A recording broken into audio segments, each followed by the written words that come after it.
शहर की सबसे पॉश कॉलोनी में खड़ा था मल्होत्रा विला। बाहर से देखने पर यह घर किसी सपने जैसा लगता था।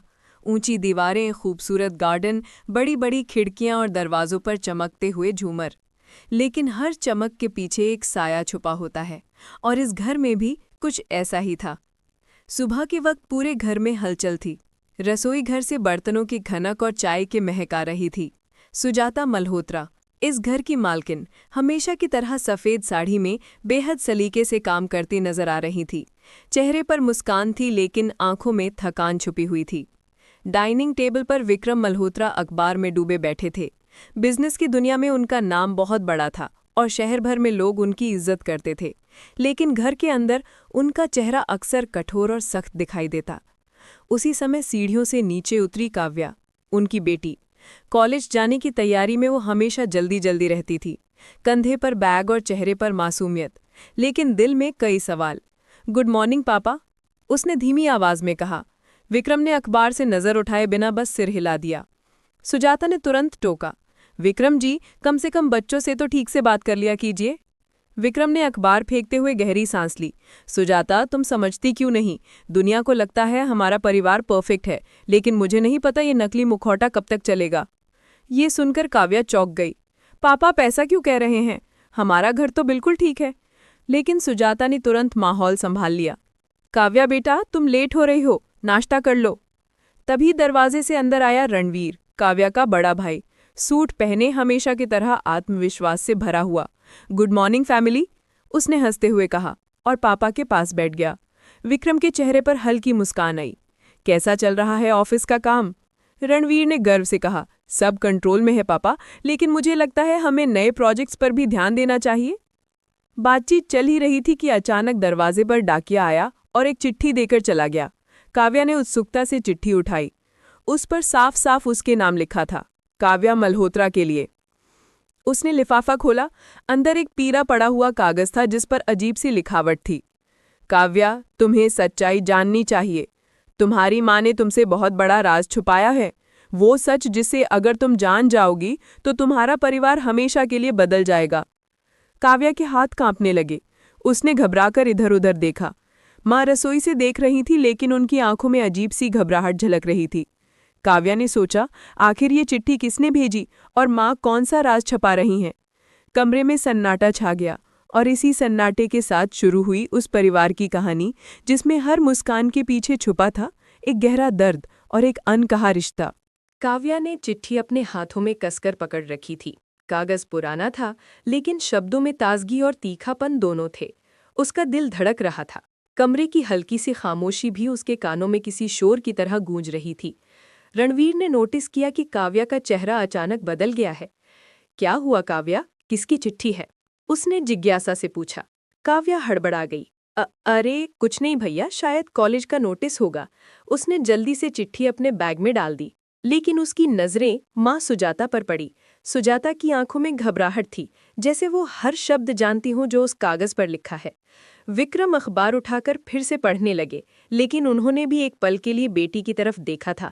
उनकी निगाहों में शक की परछाई साफ दिखी। काव्या ऑटो में बैठी थी। बैग में रखी चिट्ठी उसे चैन नहीं लेने दे रही थी। हर कुछ सेकंड बाद उसका मन करता कि बैग खोले और दोबारा पढ़े।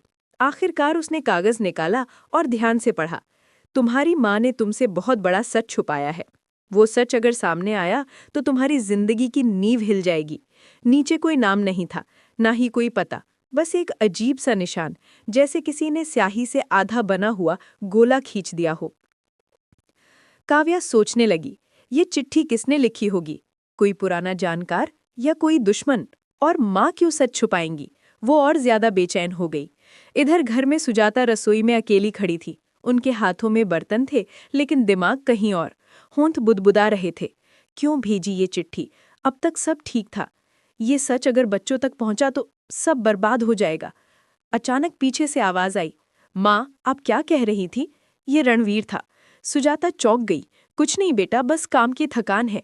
लेकिन रणवीर ने गौर किया कि माँ का चेहरा पीला पड़ गया है। वो कुछ कहना चाह रहा था, पर पापा यानी कि विक्रम कमरे में आ गए। विक्रम का चेहरा गुस्से से भरा हुआ था। सुजाता, मैंने कितनी बार कहा है कि पुरानी बातें दिमाग से निकाल दो। अगर तुमने बच्चों को कुछ भी बताया तो याद रखना, ये घर टूट जाएगा। सुजाता की आंखों में आंसू आ गए, लेकिन उन्होंने सिर झुका लिया। रणवीर ये सब सुनकर और उलझ गया। आखिर ये राज क्या है जो पापा माँ दोनों छुपा रहे हैं? उस रात काव्या अपने कमरे में चिट्ठी को बार बार देख रही थी। खिड़की से आती चांदनी उसके चेहरे पर पड़ रही थी। अचानक उसे खिड़की के बाहर किसी के खड़े होने का आभास हुआ। उसने हिम्मत करके पर्दा हटाया, लेकिन वहां कोई नहीं था। फिर भी जमीन पर मिट्टी में जूतों के निशान साफ दिखाई दे रहे थे। काव्या का दिल जोर जोर से धड़कने लगा। उसने जल्दी से चिट्ठी अपने तकिए के नीचे रख दी और सोने की कोशिश की, लेकिन नींद कहाँ आने वाली थी। उसके कानों में वही शब्द गूंज रहे थे, तुम्हारी माँ ने तुमसे सच छुपाया है। सुबह सुबह जब सब लोग नाश्ते के टेबल पर बैठे थे, तभी डोरबेल बजी। दरवाजा खोला तो वही रामलाल खड़ा था, पुराना नौकर जो कई साल पहले अचानक घर छोड़कर चला गया था। उसके चेहरे पर झुर्रियां और आंखों में अजीब चमक थी। मालिक, मुझे आपसे और मैडम से जरूरी बात करनी है। विक्रम का चेहरा तमतमा गया। तुम यहाँ दोबारा क्यों आई? चले जाओ वरना अच्छा नहीं होगा। लेकिन रामलाल धीमी आवाज में बोला, सच कितना भी छुपाओ साहब, एक दिन बाहर आ ही जाता है, और वो दिन अब दूर नहीं। सुजाता की आंखें डर से चौड़ी हो गईं। काव्या और रणवीर एक दूसरे को हैरानी से देखने लगे। क्या ये वही सच था जिसकी परछाई उन्हें हर तरफ दिख रही थी? रामलाल के शब्दों ने जैसे पूरे घर की हवा भारी कर दी थी। दरवाजे पर खड़ा वो बूढ़ा नौकर किसी अजनबी की तरह लग रहा था, लेकिन उसकी आवाज में इतना आत्मविश्वास था कि हर कोई समझ गया कि वो कुछ बहुत बड़ा जानता है। विक्रम गुस्से से भड़क गए और ऊंची आवाज में बोले, मैंने कहा ना, यहां से चले जाओ, तुम्हारा इस घर से कोई लेना देना नहीं। रामलाल ने ठंडी मुस्कान दी, लेना देना तो है मालिक, क्योंकि इस घर के राजों का गवाह मैं ही हूं। उसकी आंखें एक पल के लिए काव्या और रणवीर पर टिकीं। दोनों भाई बहन जैसे सन्न रह गए। काव्या का दिल तेजी से धड़कने लगा। उसे लगा जैसे ये बूढ़ा सीधे उससे कुछ कहना चाहता हो। सुजाता जल्दी से आगे बढ़ी और कांपती आवाज में बोली, रामलाल, कृपया अभी मत बोलो, बच्चे सब कुछ नहीं समझ पाएंगे। उनकी आंखें आंसुओं से भर चुकी थीं। काव्या को अब यकीन हो गया था कि चिट्ठी और रामलाल की वापसी आपस में जुड़े हुए हैं। उसने तुरंत सवाल दागा, माँ, ये क्या हो रहा है? कौन सा सच छुपाया जा रहा है? और ये रामलाल अंकल अचानक इतने साल बाद क्यों आए हैं? कमरे में भारी सन्नाटा छा गया। विक्रम ने अखबार को जोर से मेज पर पटका और गुर्राते हुए कहा, काव्या, तुम्हें इन बातों की कोई जरूरत नहीं है। पढ़ाई पर ध्यान दो, ये बकवास तुम्हारे लिए नहीं है। लेकिन इस बार रणवीर ने भी पिता को रोक दिया। पापा, अब बस कीजिए। हमेशा हमें अनजान रखकर आप क्या साबित करना चाहते हैं? अगर कोई सच है तो हमें जानने का हक है। विक्रम की आंखों में गुस्से और डर का मिला जुला भाव उभर आया। उन्होंने मुट्ठियां भींच लीं और रामलाल की तरफ घूरकर बोले, तुम यहां से जाओ, और अगर कभी दोबारा लौटे तो अंजाम बहुत बुरा होगा। रामलाल ने सिर झुकाया, लेकिन जाते जाते धीमे स्वर में कहा, सच को चाहे जितना दबाओ मालिक, लेकिन जब वक्त आएगा तो ये खुद बाहर निकल पड़ेगा, और वो वक्त बहुत नज़दीक है। उसके जाते ही घर का माहौल और भी भारी हो गया। सुजाता ने जल्दी से अपनी आंखें पोंछी और किचन में चली गईं, लेकिन उनकी थरथराती चाल बता रही थी कि वो बुरी तरह डर चुकी थीं। काव्या रात भर चिट्ठी को देखती रही। उसके मन में हजारों सवाल घूम रहे थे। कौन सा सच? माँ क्यों रो रही थी? पापा इतने डर क्यों रहे थे? और रामलाल अंकल इतने साल बाद लौटकर ये सब क्यों कह रहे हैं? अगली सुबह जब सब लोग अपने अपने काम में व्यस्त थे, काव्या कॉलेज के बहाने घर से निकल गई। लेकिन वो कॉलेज नहीं गई। उसने तय किया कि रामलाल को खोजेगी। वो जानती थी कि वो पास की पुरानी कॉलोनी में कहीं रहता है। गली में पूछते पूछते वो एक जर्जर मकान तक पहुंची। दरवाज़ा लकड़ी का टूटा फूटा था। अंदर से हल्की रोशनी झांक रही थी। उसने धीरे से दरवाज़ा खटखटाया। अंदर से आवाज़ आई, आओ बिटिया, मुझे पता था तुम आओगी। काव्या चौंक गई। आपको कैसे पता? रामलाल ने गहरी सांस लेकर कहा, क्योंकि जिस राज की तलाश तुम्हें है वो राज तुम्हारी खून में बसा हुआ है। काव्या के पैरों तले जमीन खिसक गई। उसका मन कांपने लगा। उसने हिम्मत जुटाकर पूछा, आखिर ये सच है क्या? माँ और पापा हमसे क्या छुपा रहे हैं? रामलाल की आंखों में पुरानी यादों का बोझ छलकने लगा। उसकी आवाज़ भर्रा गई। 20 साल पहले इस घर में एक ऐसा हादसा हुआ था जिसने सब कुछ बदल दिया था। तुम्हारी माँ आज तक उस हादसे का बोझ उठाए चल रही हैं, और तुम्हारे पिता उस सच को दफनाने की कोशिश कर रहे हैं।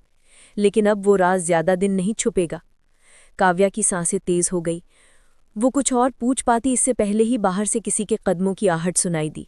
रामलाल ने घबराकर दरवाज़ा बंद कर दिया और फुसफुसाते हुए बोला, तुम्हें अब जाना होगा, वरना तुम भी खतरे में पड़ जाओगी। काव्या का दिल बैठने लगा। उसने आखिरी बार रामलाल की आंखों में देखा।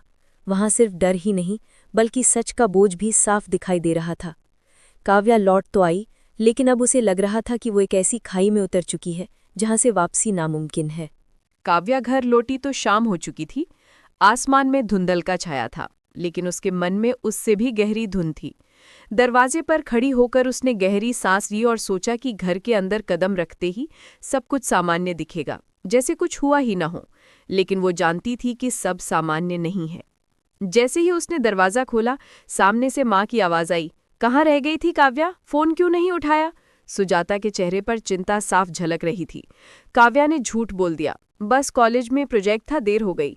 उसने ये बात बड़ी सहजता से कही, लेकिन माँ की आंखों में संदेह उतर आया था। डाइनिंग हॉल में विक्रम बैठे थे, हाथ में विस्की का गिलास और चेहरे पर चिड़चिड़ापन। काव्या ने देखा कि उनके होठों पर हल्की कंपन थी, जैसे भीतर कोई बेचैनी दबाए बैठे हों।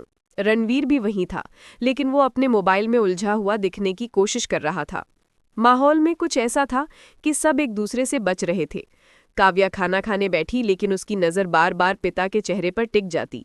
उसे लगा जैसे विक्रम भी उसे टटोलने की कोशिश कर रहे हों कि वो कितनी जानकारी ले आई है।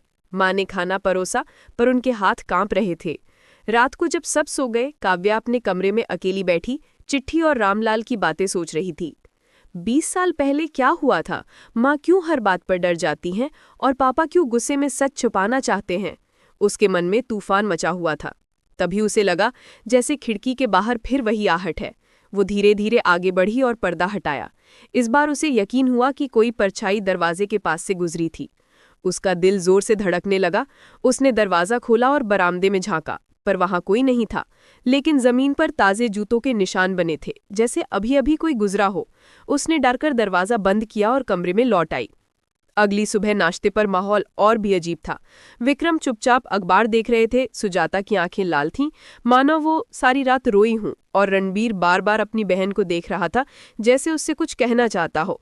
आखिरकार उसने धीरे से कहा, काव्या, कल रात तुम कहाँ थी? सच बताओ।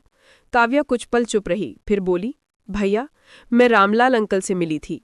ये सुनते ही माँ का चम्मच हाथ से छूटकर प्लेट पर गिर पड़ा और उनकी सांसें अटक गई। विक्रम का चेहरा गुस्से से तमतमा गया। तुम्हें किसने इजाजत दी उससे मिलने की? मैंने साफ मना किया था। वो आदमी सिर्फ झूठ फैलाता है।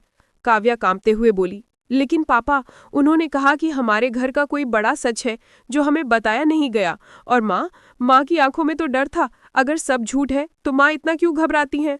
सुजाता की आंखों से आंसू बहने लगे। वो कुछ कहना चाहती थीं, पर विक्रम ने हाथ उठाकर उन्हें चुप करा दिया। बस, इस घर में कोई और इस बारे में बात नहीं करेगा।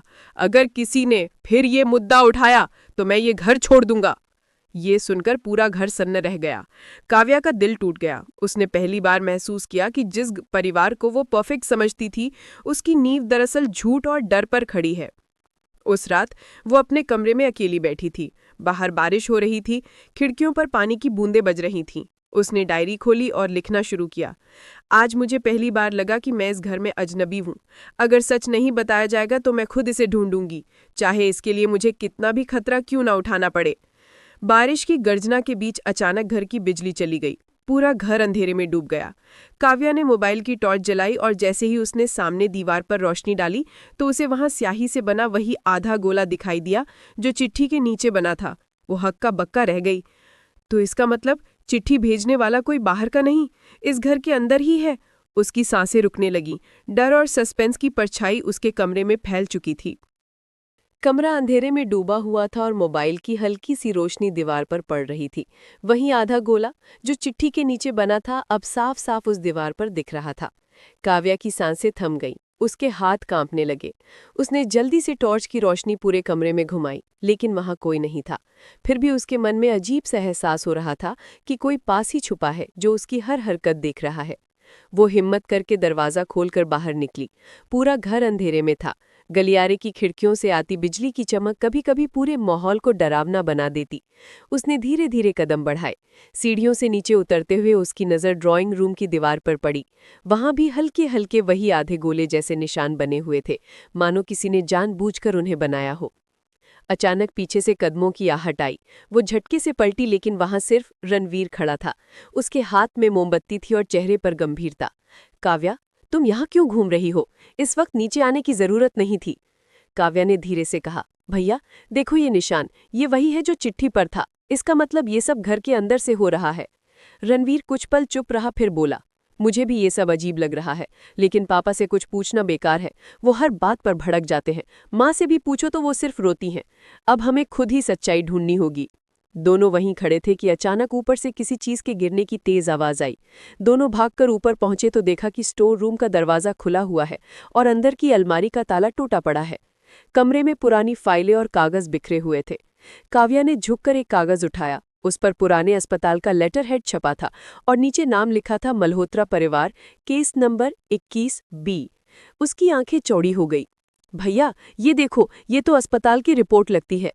रणवीर ने जल्दी से कागज हाथ में लिया। रिपोर्ट अधूरी थी, लेकिन उसमें कुछ शब्द साफ दिखाई दे रहे थे। मरीज की हालत गंभीर, बच्चे को आगे का हिस्सा फटा हुआ था। दोनों एक दूसरे को देखने लगे। सवालों का जाल और उलझता जा रहा था। तभी पीछे से माँ की आवाज आई, ये सब क्यों देख रहे हो तुम लोग? ये सब पुरानी बातें हैं जिनका अब कोई मतलब नहीं। सुजाता की आंखों में आंसू थे और चेहरे पर ऐसा डर जैसे किसी ने उनकी नस पकड़ ली हो। काव्या उनके पास गई और हाथ पकड़कर बोली, माँ प्लीज, अब हमें सच बता दीजिए, ये सब क्या है? अस्पताल की रिपोर्ट क्यों छुपाई गई? और ये निशान हर जगह क्यों दिख रहा है? सुजाता कांपने लगी। उनके होंठ हिले, लेकिन आवाज नहीं निकली। आखिरकार उन्होंने धीमे स्वर में कहा, अगर सच बाहर आ गया तो ये घर टूट जाएगा। तुम्हारे पापा हमें कभी माफ नहीं करेंगे। रणवीर ने दृढ़ स्वर में कहा, माँ, घर तब टूटेगा जब झूठ और डर हमें खा जाएगा। सच चाहे जितना भी दर्दनाक क्यों ना हो, हमें जानना होगा। सुजाता ने दोनों बच्चों की तरफ देखा। आंखों से आंसू बहने लगे। उन्होंने जैसे ही कुछ कहने की कोशिश की, तभी नीचे से पापा की गरजती हुई आवाज आई, किसने स्टोर रूम खोला? मैंने साफ मना किया था कि वहां कोई नहीं जाएगा। उनकी भारी आवाज और कदमों की धमक सीढ़ियों तक पहुंच चुकी थी। काव्या और रणवीर ने डरते हुए कागज जल्दी से छुपा लिया। विक्रम ऊपर आते हुए गुस्से में चिल्ला रहे थे, क्या सोच रखा है तुम लोगों ने? मेरे खिलाफ जासूसी करोगे?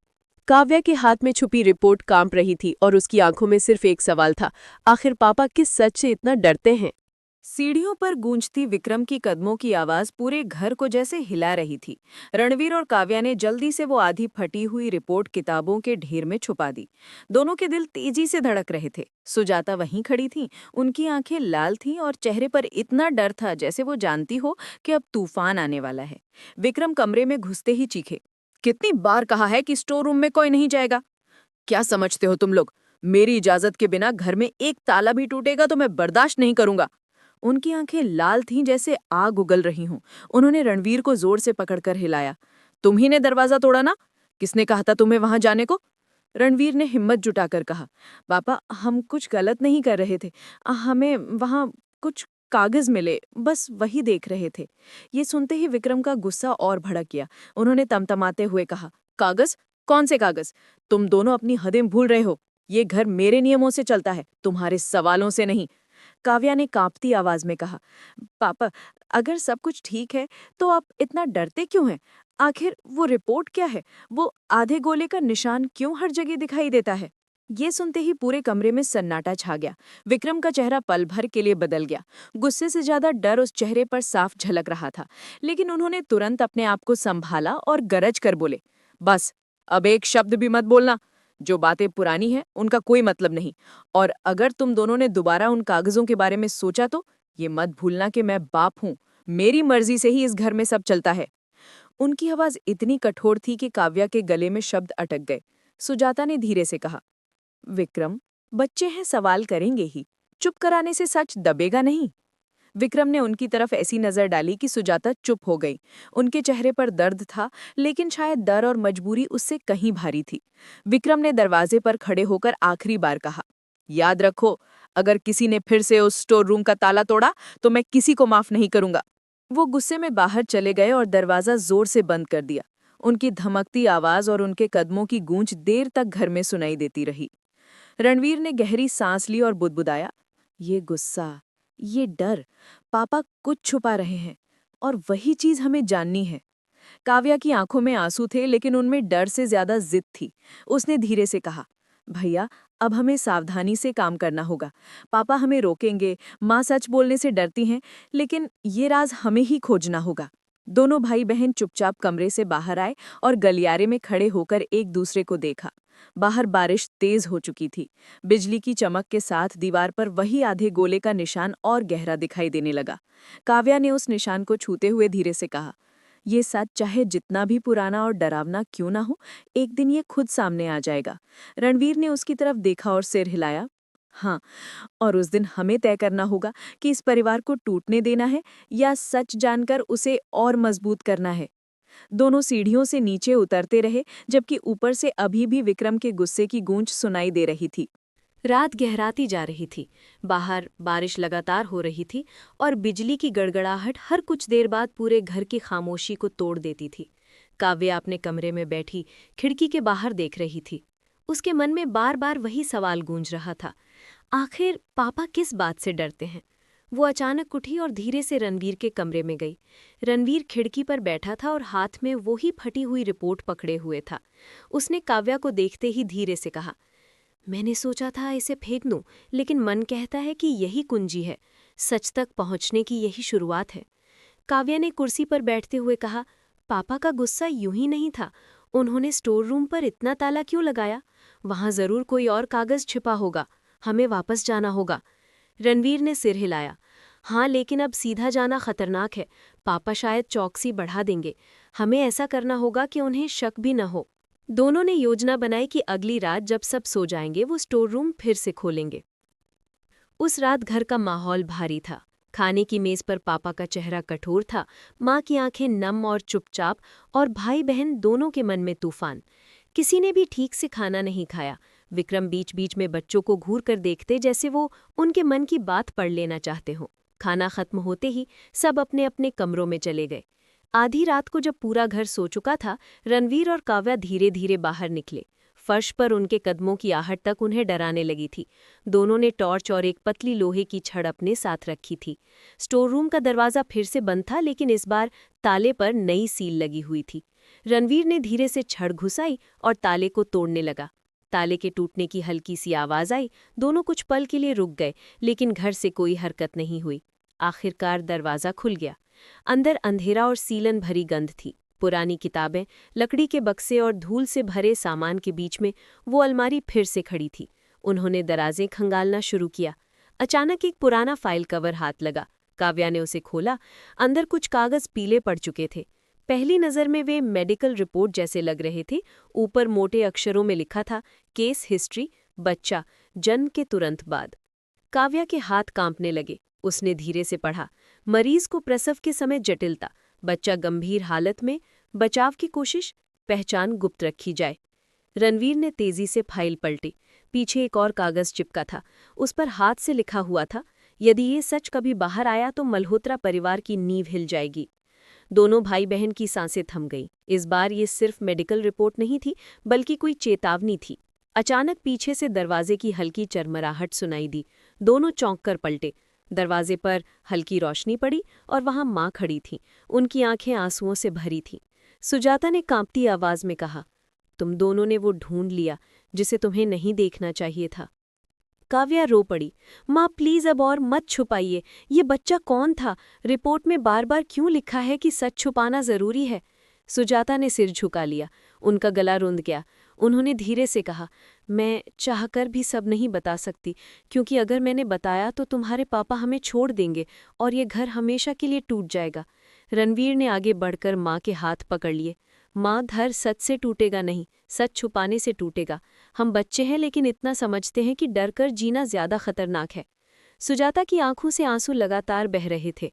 उन्होंने दोनों को सीने से लगा लिया और धीमी आवाज में कहा, तुम सही कह रहे हो, लेकिन वादा करो कि जब तक सही समय न आए तब तक ये कागज किसी को नहीं दिखाओगे, यहाँ तक कि अपने पापा को भी नहीं। काव्या और रणवीर ने एक दूसरे को देखा। उनके दिल में और सवाल उठ चुके थे। क्या उनका कोई और भाई बहन था? क्या बच्चा जिंदा था? या और क्यों उस बच्चे की पहचान छुपाने को कहा गया था? बारिश अभी भी बाहर तेज थी। बिजली की एक चमक खिड़की से अंदर आई और कागज पर पड़े उस आधे गोले के निशान को रोशन कर गई। सन्नाटा इतना गहरा था कि तीनों के दिलों की धड़कन साफ सुनाई दे रही थी। रात का सन्नाटा अभी भी भारी था।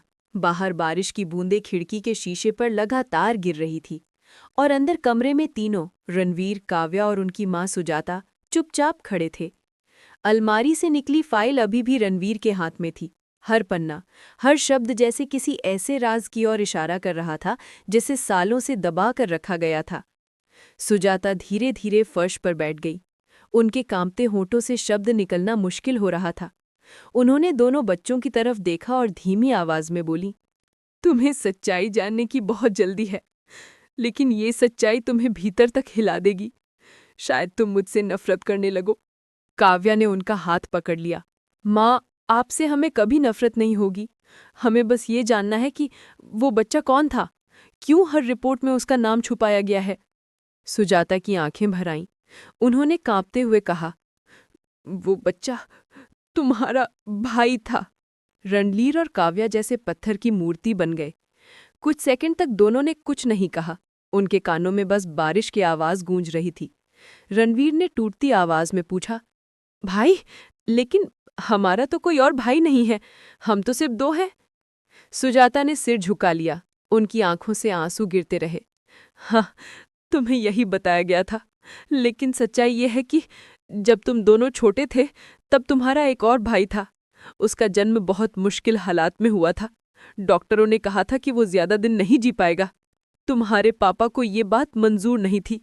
उन्होंने सबको सख्त आदेश दिया कि इस बच्चे की बात बाहर कभी नहीं जानी चाहिए। काव्या का दिल तेजी से धड़कने लगा। उसने कांपते हुए पूछा, लेकिन माँ, अगर वो भाई था तो अब कहाँ है? वो जिंदा है या? सुजाता कुछ कहना चाहती थी, लेकिन तभी अचानक बाहर गलियारे से कदमों की आहट आई। तीनों के चेहरे पर डर फैल गया। रणवीर ने तुरंत फाइल को अपनी शर्ट के अंदर छुपा लिया। दरवाजे पर हल्की परछाई पड़ी और फिर वो कदम आगे बढ़ते हुए दूर चले गए। सुजाता ने राहत की सांस ली और धीरे से बोली, ये घर सिर्फ यादों का कैद खाना नहीं है। तुम्हारे पापा ने बहुत कुछ छुपा रखा है। वो बच्चा, उसका सच आज भी इस घर की दीवारों में दफन है। मैं चाहकर भी सब कुछ अभी नहीं बता सकती, लेकिन इतना जान लो कि आधे गोले का निशान उसी बच्चे की कहानी से जुड़ा है। रणवीर ने गुस्से और दर्द भरी आवाज में कहा, पापा क्यों छुपा रहे हैं? अगर वो बच्चा हमारा भाई था तो हमें उसका सच जानने का हक है। क्या वो सच में अब जिंदा नहीं है? सुजाता ने आंखें बंद कर लीं। उनके होठों पर एक शब्द भी नहीं आया, लेकिन उनके आंसुओं ने मानो जवाब दे दिया था कि कहानी अधूरी है। काव्या फाइल का आखिरी पन्ना देखने लगी। उस पर धुंधली लिखावट में सिर्फ इतना लिखा था, स्थानांतरण, बच्चा सुरक्षित, नई पहचान के साथ, आगे की जानकारी गोपनीय। काव्या और रणवीर एक दूसरे को देख रहे थे। उनके दिल में जैसे किसी ने आग लगा दी हो। सवालों का तूफान अब और तेज हो गया था कि क्या उनका भाई सच में कहीं जिंदा है? क्या उसे किसी और पहचान के साथ पाला गया है? और क्यों उनके पापा इस सच को दुनिया से छुपा रहे हैं? अचानक बाहर बिजली चमकी और कमरे की दीवार पर बना आधे गोले का निशान और गहरा दिखने लगा। तीनों उस निशान को देख रहे थे, मानो वही उनकी किस्मत की चाबी हो। रात का वो दृश्य रणवीर और काव्या की आंखों से ओझल नहीं हो पा रहा था। माँ की आंखों से बहते आंसू, अधूरी रिपोर्ट और वो शब्द, बच्चा सुरक्षित, नई पहचान के साथ, इन सब ने उनकी नींद छीन ली थी। सुबह जब घर के बाकी लोग उठे, माहौल अजीब तरह का भारी था। पापा हमेशा की तरह अखबार पढ़ते हुए गंभीर दिख रहे थे, लेकिन उनकी निगाहें बार बार बच्चों की तरफ उठ जाती, मानो वो जानना चाहते हों कि उन्होंने रात में क्या किया। काव्या चुपचाप खाना खा रही थी, जबकि रणवीर बार बार अपनी माँ को देख रहा था। सुजाता भी आंखें झुकाकर सब कुछ सामान्य दिखाने की कोशिश कर रही थी, लेकिन उनकी बेचैनी साफ झलक रही थी। नाश्ते के बाद पापा जल्दी बाहर चले गए। जैसे ही उनका कदम दरवाजे के बाहर पड़ा, काव्या ने धीरे से रणवीर से कहा, आज हमें सच का अगला टुकड़ा ढूंढना ही होगा। माँ शायद सब न बताएं, लेकिन फाइल में लिखा था नई पहचान। इसका मतलब है कि हमारा भाई जिंदा हो सकता है। रणवीर की आंखों में चमक आई। हाँ, और वो कहाँ है ये जानना सबसे बड़ा राज है, लेकिन हमें सीधा माँ से पूछना होगा, और इस बार वो हमें रोक नहीं पाएंगी। शाम को दोनों माँ के कमरे में पहुंचे। सुजाता आईने के सामने बैठी थीं। और उनकी आंखें बार बार दरवाजे की तरफ जाती, जैसे वो किसी डर में जी रही हों। रणवीर उनके पास बैठा और धीरे से बोला, माँ, हमें अब अंधेरे में मत रखिए, हमने सब देख लिया है। फाइल में साफ लिखा था कि बच्चा जिंदा था और उसे कहीं और भेजा गया था। पापा क्यों छुपा रहे हैं ये सब? हमें क्यों नहीं बताया गया? सुजाता की आंखें भर आईं। उन्होंने दोनों का हाथ थामा और धीमी आवाज में बोली, हाँ, वो बच्चा जिंदा है, लेकिन उसे हमारी दुनिया से बहुत दूर भेज दिया गया था। तुम्हारे पापा ने खुद उसे ले जाकर ऐसी जगह छोड़ दिया जहां कोई उसका नाम तक न जान सके। वो नहीं चाहते थे कि लोग इस राज को जाने, वो डरते थे कि उनकी इज्जत और नाम मिट जाएगा। काव्या रो पड़ी, माँ, लेकिन वो तो हमारा भाई है, हमसे उसका हक क्यों छीना गया? सुजाता ने आंसुओं से भरी आंखें ऊपर उठाई, क्योंकि उस बच्चे की माँ मैं नहीं थी। ये सुनकर दोनों जैसे पत्थर हो गए। कमरे की हवा एक पल के लिए रुक गई।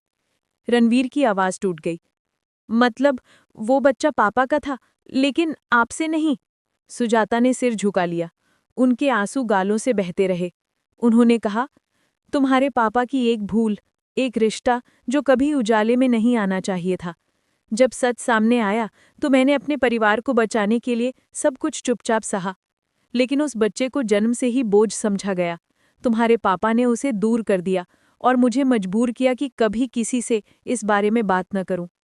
काव्या की आंखों में गुस्सा और दर्द दोनों थे। तो पापा की जिद ने हमसे हमारा भाई छीन लिया? वो अब कहाँ है माँ? सुजाता ने कांपते हुए कहा, मुझे नहीं पता, मैंने उसे आखिरी बार अस्पताल में देखा था। उसके बाद तुम्हारे पापा ने सब कुछ अपने हाथ में ले लिया।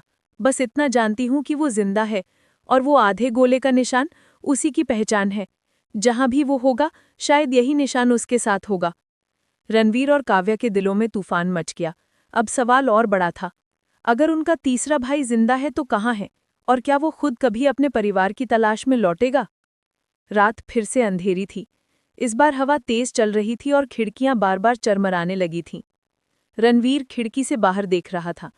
उसे ऐसा लगा जैसे गेट के पास कोई परछाई खड़ी हो। उसने आंखें मलकर फिर देखा। हाँ, वहां वाकई कोई खड़ा था, बारिश में भीगता हुआ, दीवार पर बने आधे गोले के निशान की तरफ टकटकी लगाए हुए। रणवीर का दिल जोर से धड़कने लगा। उसने तुरंत काव्या को आवाज दी। दोनों ने नीचे जाकर दरवाजा खोला, लेकिन जैसे ही बाहर निकले, वो परछाई गायब हो चुकी थी।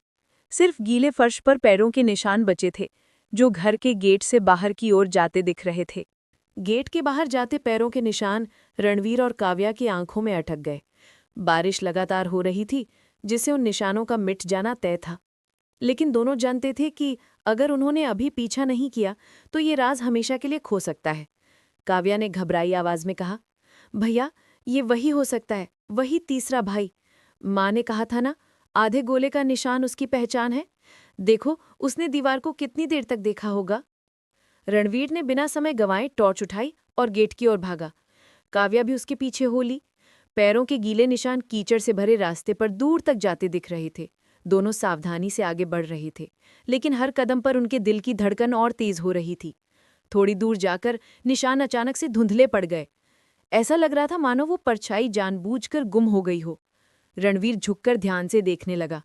उसने गीली मिट्टी पर हाथ फेरा और धीरे से कहा, ये इंसान किसी अजनबी जैसा नहीं लगता। ये हमें जानता है और शायद चाहता है कि हम इसका पीछा करें। काव्या की आंखों में डर झलकने लगा।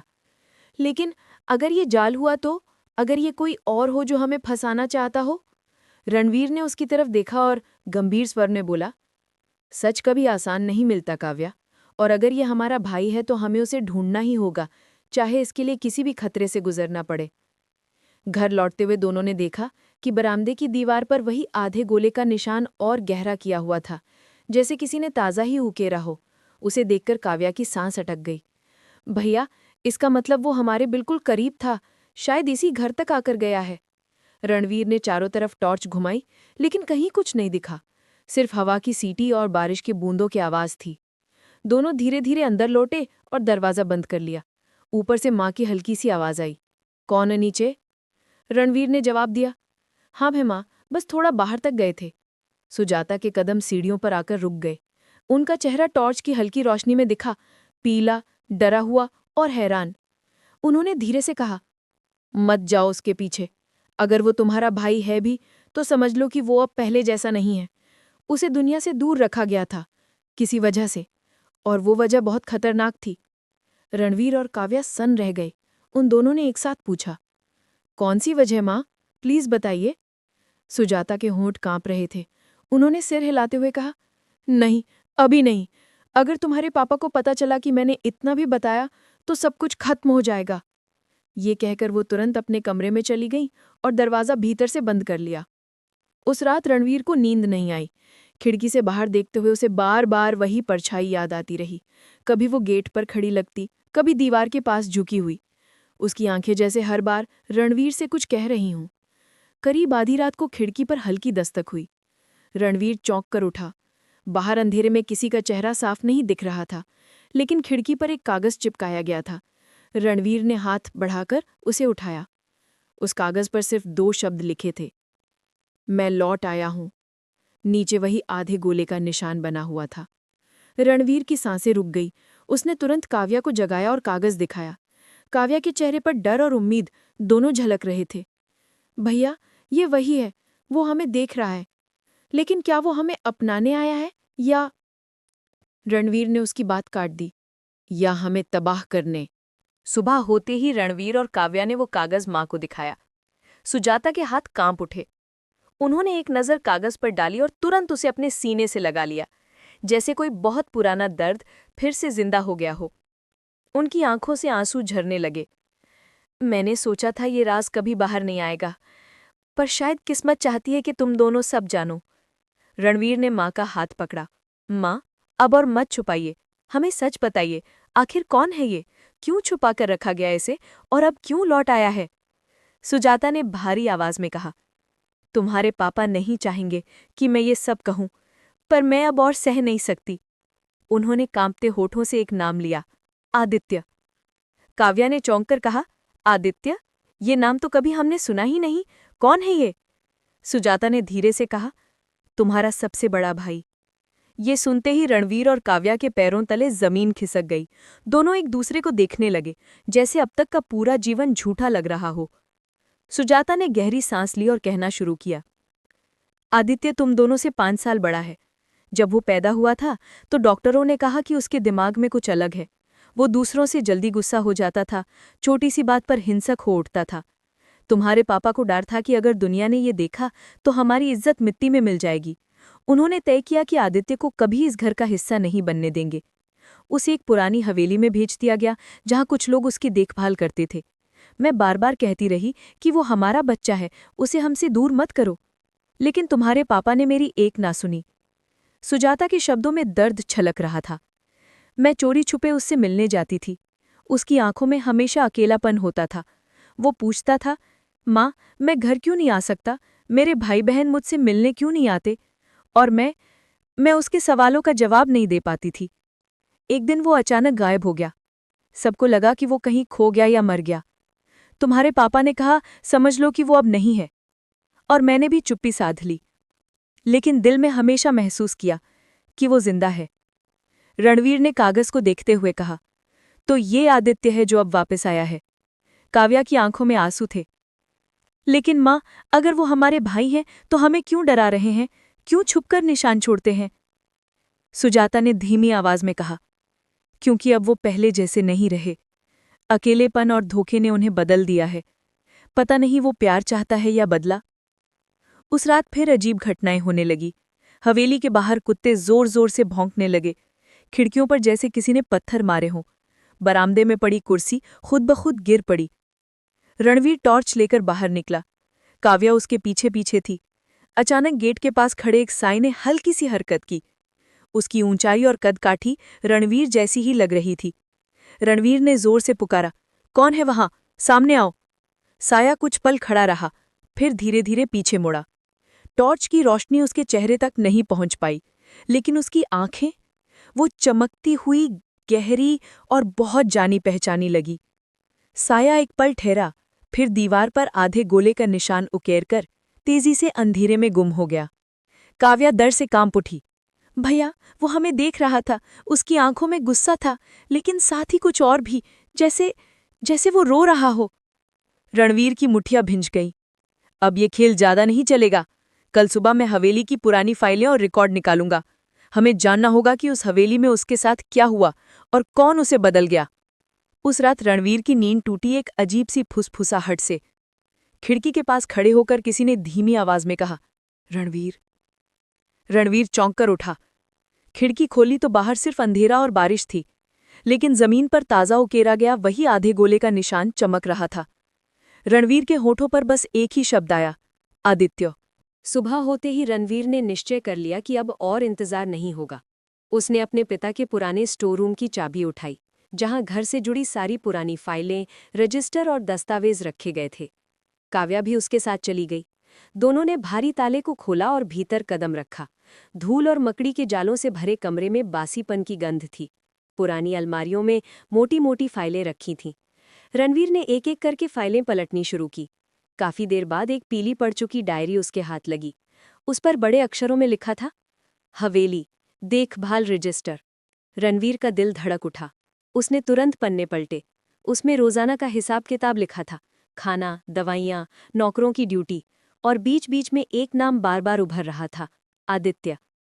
काव्या की आंखें चौड़ी हो गईं। भैया, इसका मतलब माँ सच कह रही थी, आदित्य सच में वहां था। रणवीर ने और गहराई से पन्ने पलटे। एक जगह लिखा था, आदित्य ने आज फिर गुस्से में नौकर पर हमला कर दिया, उसे बांधकर रखना पड़ा। दूसरे पन्ने पर, आदित्य ने खाना खाने से इनकार कर दिया, बार बार कहता है, मुझे घर जाना है, मुझे मेरे भाई बहनों से मिलना है।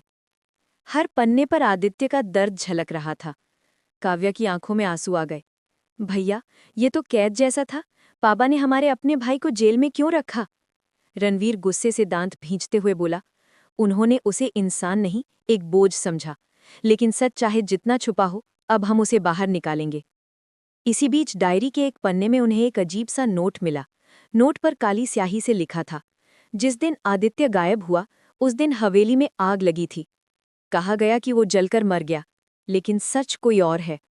रणवीर ने कागज को कसकर पकड़ा। काव्या, इसका मतलब है कि आदित्य की मौत का सच छुपाया गया और किसी ने जानबूझकर ये आग लगाई थी। काव्या घबराई हुई आवाज में बोली, लेकिन किसने और क्यों? रणवीर ने शांत लेकिन दृढ़ स्वर में कहा, ये हमें हवेली जाकर ही पता चलेगा। उस शाम रणवीर और काव्या चुपचाप गांव के बाहरी हिस्से में बनी उस पुरानी हवेली की ओर निकल पड़े। रास्ता सुनसान था।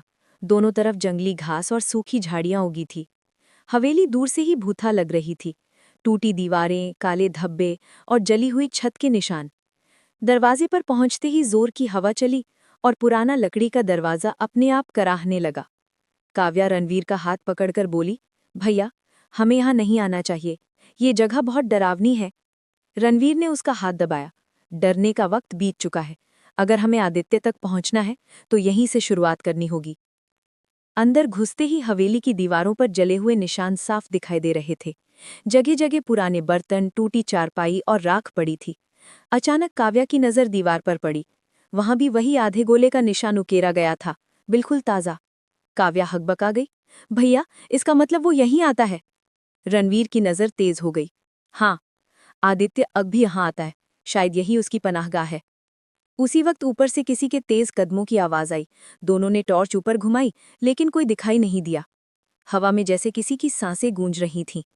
रणवीर ने सीढ़ियां चढ़ना शुरू किया। हर कदम पर लकड़ी की सीढ़ियां चरमरा रही थीं। ऊपर पहुंचकर उन्होंने देखा, दीवार पर कोयले से लिखे शब्द चमक रहे थे, मैं भूला नहीं हूं। काव्या कांपते हुए रणवीर से चिपक गई। भैया, ये आदित्य ही है, वो हमें देख रहा है। रणवीर की आंखों में आग थी। हाँ, और अब वो सामने आएगा, क्योंकि इस बार मैं पीछे हटने वाला नहीं। अचानक हवेली के पिछले हिस्से से दरवाजा जोर से बंद होने की आवाज आई। टॉर्च की रोशनी दीवार पर दौड़ी और एक परछाई क्षण भर के लिए दिखाई दी। लंबा कद, चौड़ा शरीर और जलती हुई आंखें। रणवीर ने जोर से पुकारा, आदित्य, रुक जाओ, हम तुमसे मिलना चाहते हैं। परछाई एक पल ठहरी, फिर अंधेरे में गुम हो गई। रणवीर और काव्या सन खड़े रहे। उनके दिलों में अब डर से ज्यादा सवाल थे। आखिर आदित्य जिंदा कैसे बचा? आग किसने लगाई थी? और अब वो इस घर और हवेली के बीच क्यों घूम रहा है? हवेली की सन्नाटेदार हवा में रणवीर और काव्या की सांसें तेज सुनाई दे रही थी। चारों तरफ अंधेरा और राख से भरी दीवारें जैसे बीते हुए खौफ की गवाही दे रही थी। अभी अभी जिस परछाई को उन्होंने देखा था, उसने उनके दिलों में और भी सवाल जगा दिए थे। रणवीर ने टॉर्च दीवारों पर घुमाई और देखा कि जले हुए हिस्से के पास जमीन पर गहरे खरोच के निशान बने थे, जैसे किसी भारी चीज को घसीटा गया हो। वो झुककर ध्यान से देखने लगा। काव्या, देखो, ये निशान सीधे उस कोने की तरफ जा रहे हैं। दोनों धीरे धीरे उस कोने तक पहुंचे। वहां एक टूटी हुई अलमारी थी। रणवीर ने ताकत लगाकर उसे हटाया तो नीचे लोहे का एक छोटा सा दरवाजा दिखाई दिया। उस पर जंग लगी हुई थी, लेकिन बीच में हल्का सा ताज़ा निशान था, जैसे किसी ने हाल ही में उसे खोला हो।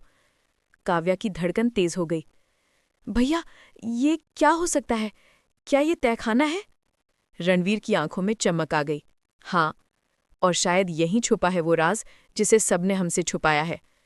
उसने दरवाज़ा खींच कर खोला। भारी आवाज के साथ जंग लगे कुंडे खुले और सीढ़ियां नीचे अंधेरे में उतरती हुई दिखाई दी। अंदर से ठंडी और नमी भरी हवा का झोंका आया। दोनों सावधानी से सीढ़ियां उतरने लगे। नीचे पहुंचते ही उन्हें एक बड़ा कमरा दिखाई दिया। चारों तरफ पत्थर की दीवारें और बीच में लोहे की पुरानी चारपाई। चारपाई से जंग लगे जंजीरों के टुकड़े लटक रहे थे। काव्या ने कांपते हुए कहा, भैया, क्या आदित्य को यहीं बांधा जाता था?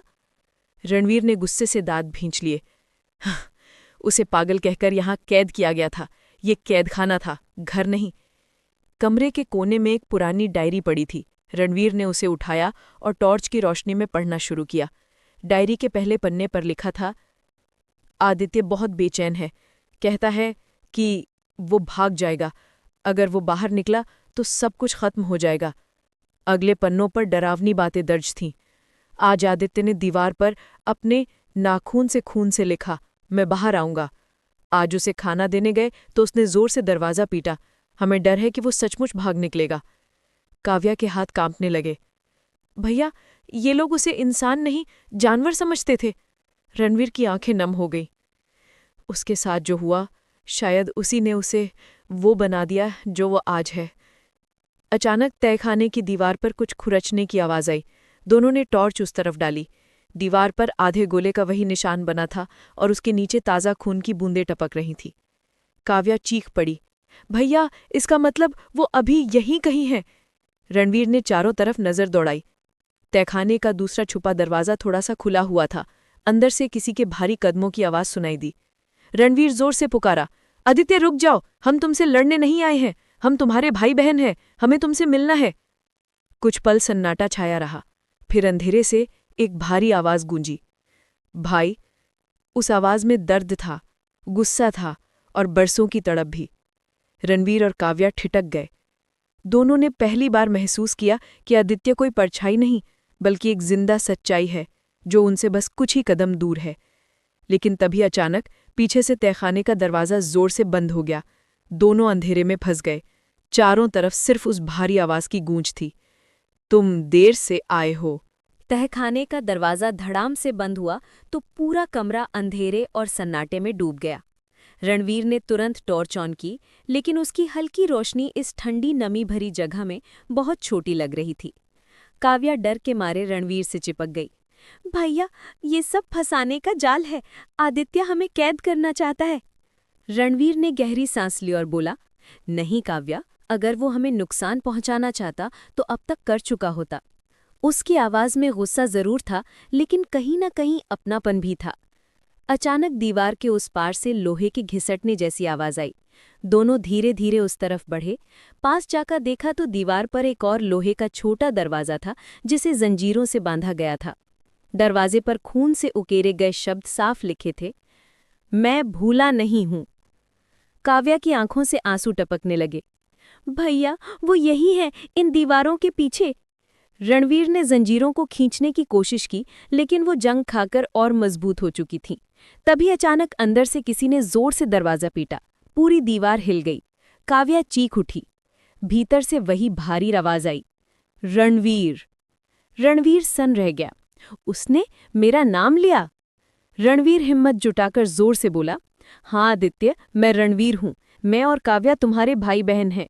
हमें सच जानना है। हमें बताओ कि उस रात क्या हुआ था। अंदर से कुछ देर तक सन्नाटा रहा। फिर आवाज आई, उस रात आग मैंने नहीं लगाई थी। मुझे जलाना चाहते थे, मुझे खत्म करना चाहते थे। पापा ने। आवाज अचानक रुक गई, जैसे किसी ने उसका गला दबा दिया हो। रणवीर और काव्या एक दूसरे की तरफ देखने लगे। काव्या ने कांपती आवाज में कहा, भैया, क्या आदित्य कहना चाहता था कि पापा ने ही उसे मारने की कोशिश की थी? रणवीर के चेहरे पर सदमे और गुस्से की लकीरें खिंच गईं। अगर ये सच है तो पापा ने हमें सालों तक धोखे में रखा। उन्होंने कहा कि आदित्य मर गया, जबकि असल में उन्होंने उसे मारने की कोशिश की। उसी वक्त तहखाने की हवा बदल गई। एक तरफ की दीवार से धीमी रोशनी निकल रही थी। रणवीर ने टॉर्च घुमाई तो देखा कि दीवार का एक हिस्सा खोखला था। उसने पत्थर खींच कर निकाला तो अंदर से पुराना लकड़ी का बक्सा दिखाई दिया। बक्सा खोलते ही दोनों दंग रह गए।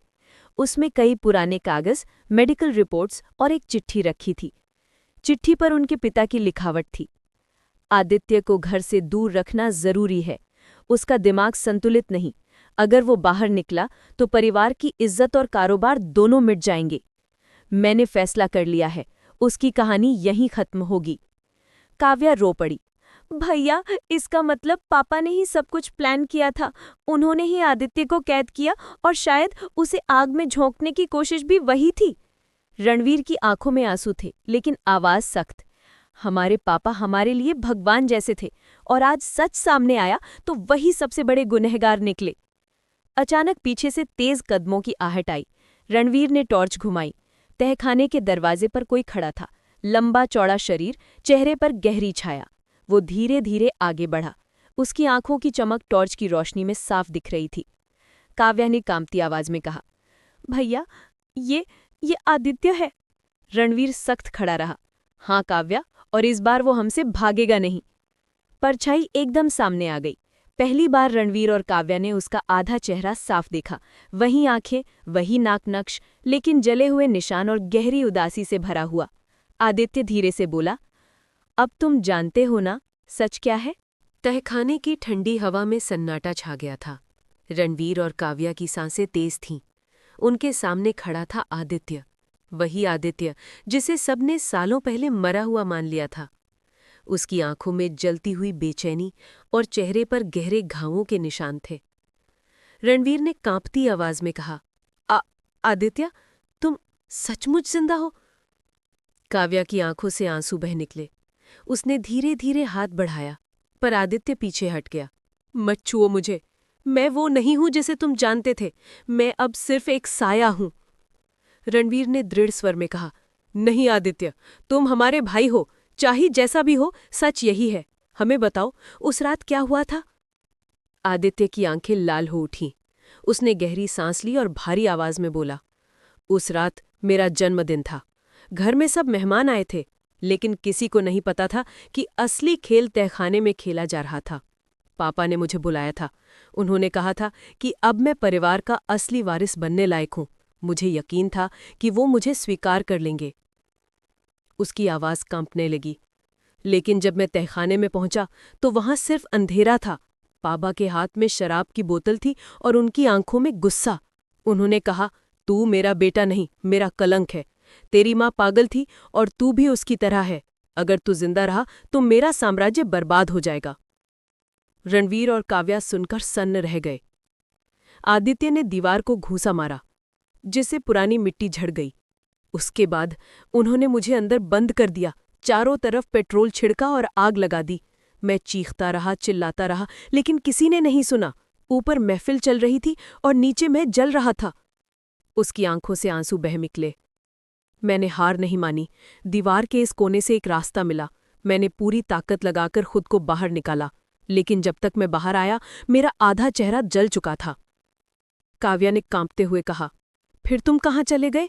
हमें क्यों नहीं बताया कि तुम जिंदा हो? आदित्य की हंसी कड़वी थी। बताता कैसे?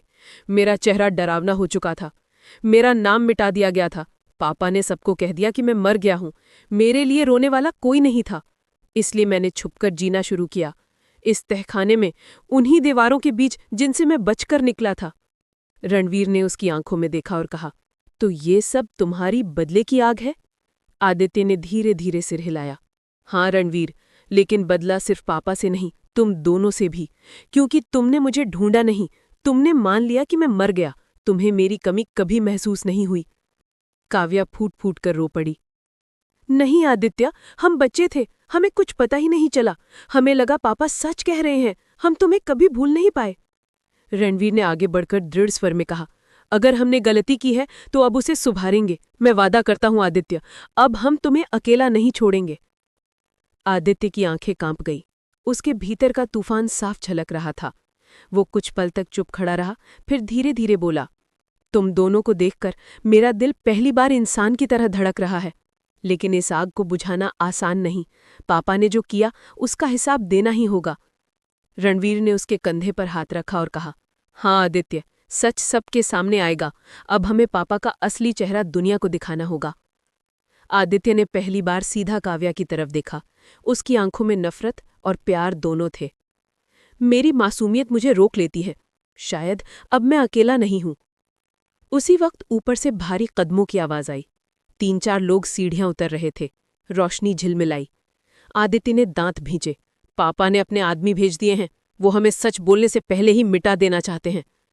रणवीर ने टॉर्च को कसकर पकड़ा और बोला, तो चलो आदित्य, आज हम तीनों मिलकर पहली बार एक टीम बनते हैं। तहखाने का दरवाजा धड़ाम से खुला और हथियारबंद आदमी अंदर घुस आए। रणवीर, काव्या और आदित्य आमने सामने खड़े थे, जैसे तूफान आने से पहले का सन्नाटा। तहखाने का दरवाजा जैसे ही धड़ाम से खुला, 4 आदमी अंदर घुसे। उनके हाथों में लोहे की छड़ें और लाठी थी। उनके चेहरे पर बेरहमियत और आंखों में आदेश की परछाई साफ झलक रही थी। सबसे आगे खड़े आदमी ने गुर्राकर कहा, आदित्य, बाहर आ जा। तेरे लिए यही आखिरी मौका है। मालिक ने कहा है आज तेरा हिसाब चुकाना ही है। काव्या ने रणवीर का हाथ कसकर पकड़ लिया। उसका दिल जोरों से धड़क रहा था। रणवीर ने धीमे से उसकी ओर देखा और फुसफुसाया, डर मत, मैं हूं। आदित्य ने अपने चेहरे पर पड़ा आधा जलन का निशान उजागर करने के लिए हुड हटाया और तमतमाई आवाज में बोला, तुम्हारे मालिक को कहना उसका अधूरा काम मैं ही पूरा करूंगा। लेकिन आज मैं भागूंगा नहीं, अब मैं लड़ूंगा। गुंडों ने हमला किया। एक ने लोहे की छड़ घुमाई जो सीधा रणवीर की ओर आई। रणवीर ने तुरंत झुककर पास रखी लकड़ी उठा ली और उससे वार रोक दिया। टकराने की आवाज गूंजी। रणवीर ने पलटकर वार किया और आदमी पीछे की ओर गिर पड़ा। काव्या डरते डरते दीवार से लगी रही, लेकिन तभी एक गुंडा उसकी ओर बढ़ा। वो चीख उठी, भैया! लेकिन उससे पहले आदित्य गरजते हुए आगे बढ़ा। उसने उस आदमी का हाथ पकड़ा और इतनी ताकत से झटका कि छड़ उसके हाथ से छूटकर दूर गिर गई। आदित्य की आंखों में उस वक्त पागलपन था। उसने उसे जमीन पर पटक दिया और उसका गला दबाने ही वाला था कि रणवीर ने बीच में आकर उसे रोका। आदित्य, रुक जाओ, हमें मारना नहीं है, बस रोकना है। अगर खून बहा तो हम भी वैसे ही बन जाएंगे जैसे पापा चाहते हैं। आदित्य की सांसें भारी हो गईं। उसकी आंखों में गुस्सा और दर्द दोनों थे, लेकिन उसने हाथ ढीला कर दिया।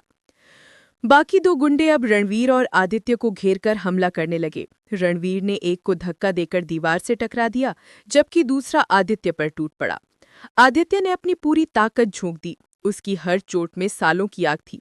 उसने उस आदमी को परास्त कर दिया और जमीन पर गिरा दिया। आखिरकार चारों आदमी घायल होकर तहखाने में बिखरे पड़े थे। उनकी कराहें गूंज रही थीं। काव्या कांपती आवाज में बोली, भैया, ये सब पापा ने ही भेजा था ना? वो हमें कभी सच तक नहीं पहुंचने देंगे। रणवीर ने गहरी सांस ली। हाँ काव्या, लेकिन अब बहुत हो गया। अब हम छुपकर नहीं जी सकते। हमें सच को बाहर लाना होगा। आदित्य एक कोने में खड़ा था। उसका चेहरा पसीने और आंसुओं से भीग गया था। उसने धीरे से कहा, आज पहली बार मुझे लगा कि मैं अकेला नहीं हूं। तुम दोनों मेरे साथ खड़े थे। लेकिन याद रखना रणवीर, ये तो बस शुरुआत है। पापा इतनी आसानी से हारने वाले नहीं हैं। उनकी असल ताकत अभी बाहर है। रणवीर ने उसकी ओर देखा और दृढ़ स्वर में बोला, तो ठीक है आदित्य, अगर ये जंग है तो अब हम तीनों मिलकर लड़ेंगे और इस बार जीत हमारी होगी। काव्या ने दोनों भाइयों के बीच खड़े होकर आंसुओं से भरी मुस्कान दी। अब चाहे कुछ भी हो, मैं तुम दोनों को अकेला नहीं छोड़ूंगी। उसी वक्त ऊपर से किसी के जोर से दरवाजा बंद करने की आवाज आई। रोशनी बुझ गई और तहखाना अंधेरे में डूब गया। बाहर से एक ठंडी कर्कश हंसी गूंजी। तुम मिल ही गए तुम तीनों। बहुत अच्छा, अब देखता हूं कितने दिन टिकते हो। रणवीर, काव्या और आदित्य ने एक दूसरे की ओर देखा। अब साफ हो चुका था, उनके पिता को सब पता चल चुका है और अब ये खेल खुली जंग में बदल चुका है। तहखाने में गहरा अंधेरा छा चुका था। सिर्फ टॉर्च की हल्की रोशनी तीनों के चेहरों पर कांप रही थी। ऊपर से आई हंसी अभी भी गूंज रही थी, कर्कश, ठंडी और बेहद डरावनी। रणवीर के पूरे शरीर में गुस्से की लहर दौड़ गई। उसने ऊपर देखते हुए दांत भींचकर कहा, पापा, अब सच बोलने का वक्त आ गया है। आप हमें कितना छुपाएंगे? अचानक सीढ़ियों पर कदमों की आवाज सुनाई दी।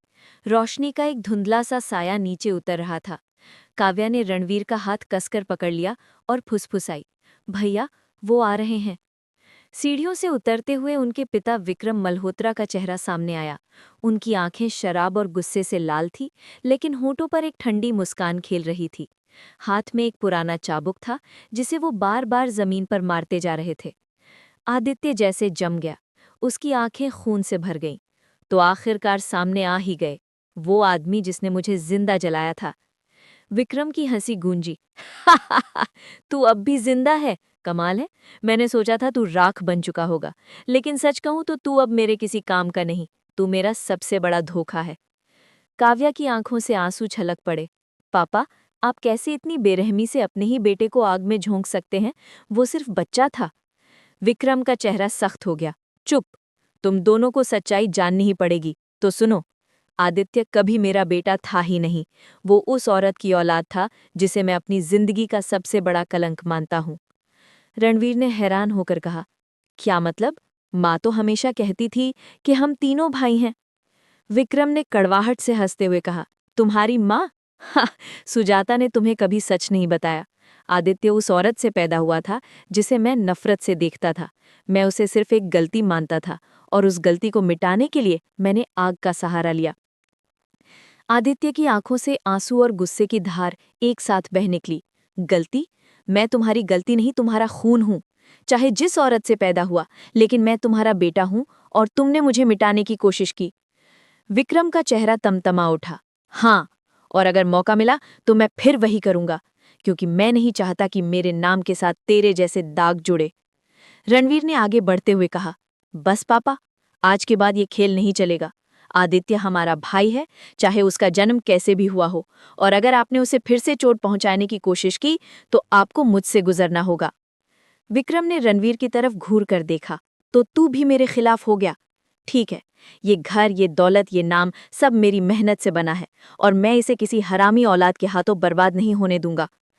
काव्या सिसकते हुए बोली, पापा, आप समझ क्यों नहीं पा रहे? हमें सिर्फ प्यार चाहिए, आपका नाम या दौलत नहीं। लेकिन आप तो हमें अपने दुश्मन की तरह देख रहे हैं। विक्रम की आंखों में दरिंदगी झलकने लगी। प्यार? मुझे कभी किसी से प्यार नहीं रहा। मैं सिर्फ ताकत समझता हूँ, और ताकत के खेल में रिश्ते सिर्फ मोहरे होते हैं। आदित्य ने धीरे धीरे कदम बढ़ाए। उसके चेहरे पर दृढ़ता साफ थी। अगर रिश्ते आपके लिए मोहरे हैं, तो आज से हम आपके मोहरे नहीं, आपके दुश्मन हैं। ये लड़ाई अब सिर्फ 3 बच्चों की नहीं रही, ये लड़ाई उस सच की है जिसे आपने सालों से दबा रखा है। विक्रम ने चाबुक उठाकर हवा में लहराया और गरजा, तो तैयार हो जाओ, क्योंकि अब ये घर जंग का मैदान बनेगा, और इसमें टिकेगा वही जिसके पास ताकत होगी। रणवीर और काव्या आदित्य के पास खड़े हो गए। तीनों भाई बहन पहली बार एक साथ खड़े थे, सीधा अपने पिता के खिलाफ।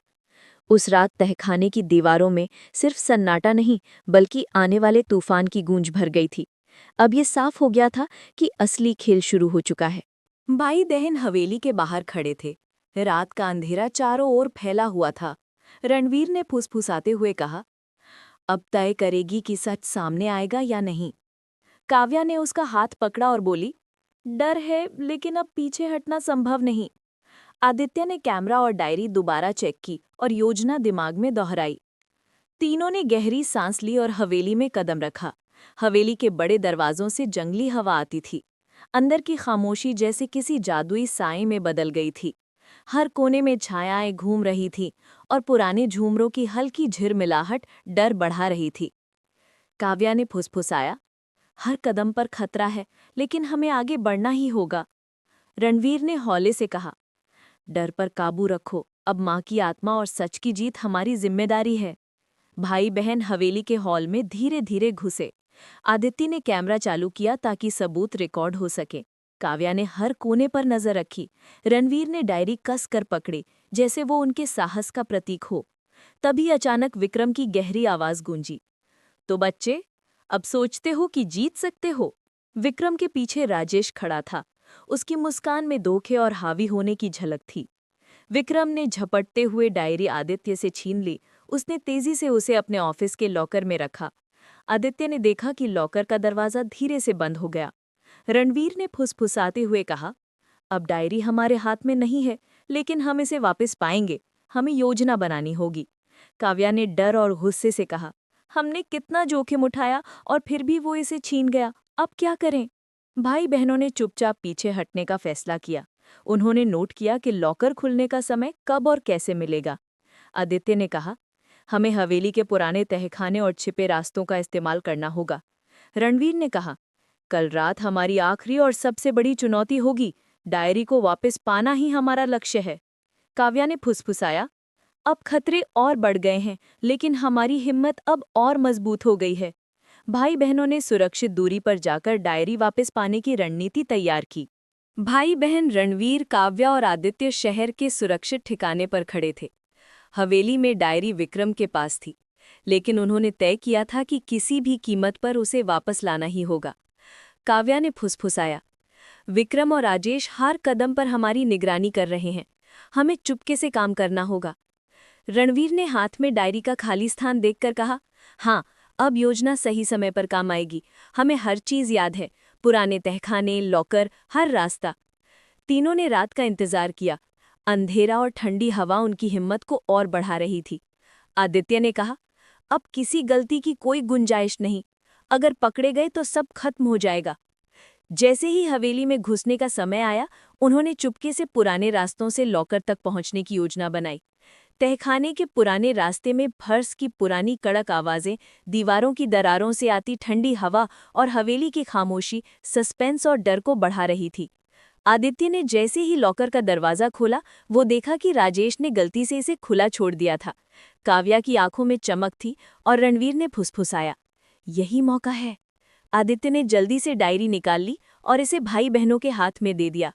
काव्या ने जोर से सांस ली। अब हमारे पास सबूत हैं, लेकिन खतरे अभी खत्म नहीं हुए। रणवीर ने दृढ़ता से कहा, हाँ, अब पूरी तैयारी कर लो। कल की रात हमारी आखिरी और सबसे बड़ी चुनौती होगी। हमें सबूत वापस पाना ही है। रात गहरी थी। हवेली के चारों ओर चुप्पी पसरी हुई थी, लेकिन भाई बहन रणवीर, काव्या और आदित्य पूरी तैयारी के साथ अंदर घुसे। उनके हाथ में अब डायरी और कैमरा थे। डर के साथ साथ उनका साहस भी पूरे जोरों पर था। काव्या ने फुसफुसाया, अब सब कुछ तय करने की रात है। पीछे हटने का कोई रास्ता नहीं। रणवीर ने कहा, सच सबके सामने आएगा। माँ की आत्मा को शांति मिलेगी और परिवार को न्याय। तीनों ने हवेली में चुपचाप कदम रखा। हवेली के बड़े हॉल में हर कोने में अंधेरा और सन्नाटा फैला था। पुराने झूमरों की हल्की झिलमिलाहट माहौल को और डरावना बना रही थी। आदित्य ने कैमरा चालू किया ताकि सबूत रिकॉर्ड हो सकें। काव्या ने हर कोने पर नजर रखी और रणवीर ने डायरी कसकर पकड़ी, जैसे वो उनके साहस का प्रतीक हो। तभी अचानक विक्रम और राजेश सामने आ गए। विक्रम की आवाज में गुस्सा और हावी होने का डर था। राजेश की मुस्कान में धोखे की झलक थी। विक्रम ने चीखते हुए कहा, तुम लोग सोचते हो कि मैं हार गया? अब सब कुछ मेरा है। लेकिन भाई बहनों का साहस अडिग था। आदित्य ने गार्ड्स को पीछे धकेला, काव्या ने डायरी कैमरे में पकड़े रखी और रणवीर ने राजेश को रोका। तभी पुलिस और मीडिया लाइव पहुंच गए। हवेली के बाहर लाइट्स और कैमरे जल उठे। पुलिस ने हवेली घेर ली और मीडिया ने लाइव स्ट्रीम चालू कर दी। अब डायरी और सबूत सबके सामने थे। विक्रम और राजेश ने आखिरी कोशिश की, लेकिन अब उनके सभी जाल और चालें बेकार हो चुकी थीं। पुलिस ने दोनों को पकड़ लिया। काव्या ने हौले से कहा, माँ की आत्मा अब शांति पा सकती है। रणवीर ने कहा, सच की ताकत कभी हारती नहीं। आदित्य मुस्कुराया, अब हम खुलकर जी सकते हैं। हवेली में फिर सन्नाटा था, लेकिन इस बार सच्चाई और न्याय की चुप्पी थी। भाई बहनों ने महसूस किया कि डर, संघर्ष और साहस ने उन्हें जीत दिलाई। डायरी अब सुरक्षित थी, सच उजागर हो चुका था और परिवार ने न्याय और शांति दोनों पा लिया। अगर आपको ये कहानी पसंद आई और आप और कहानियाँ सुनना चाहते हैं, तो इस वीडियो को लाइक करें और चैनल को सब्सक्राइब जरूर करें।